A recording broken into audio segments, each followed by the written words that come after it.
Friends, கோவக்காய் நிறையவே இருக்குது. நம்ம இன்றைக்கி அறுவடை பண்ணலாம். விட்டாலே பிஞ்சு எவ்வளோ இருக்குது பாருங்கள். ரொம்ப பெருசு பெருசாக இருக்குது. நான் நேற்றுக்கு தான் ஓன் மேல் போட்டேன். இங்கே பாருங்கள், தோரணம் மாதிரி ஒரு 4-5 பறிச்சாலே ஒரு கை நிறையுது. 10 காய் இருந்தாலே 1/4 கிலோ வந்துடும். கீரை இருக்குது ஃப்ரெண்ட்ஸ். இந்த கீரை எல்லாத்தையும் இன்றைக்கி அறுவடை, நாளைக்கு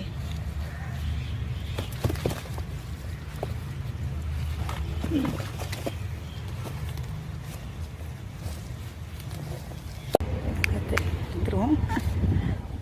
ஃப்ரெண்ட்ஸ், இன்றைக்கி 2 கத்திரிக்காய், இந்த கோவக்காய், இந்த செம்பருத்தி பூ. காலையில் எதுவுமே பறிக்கலை. இந்த கீரை நாளைக்கு எடுத்துருக்கேன். நிறைய கீரை இருக்குது. இதை பற்றி கமெண்ட் சொல்லுங்கள். மறக்காமல் என்னோடய சேனலுக்கு சப்ஸ்கிரைப் பண்ணுங்கள். தேங்க்யூ. God bless you.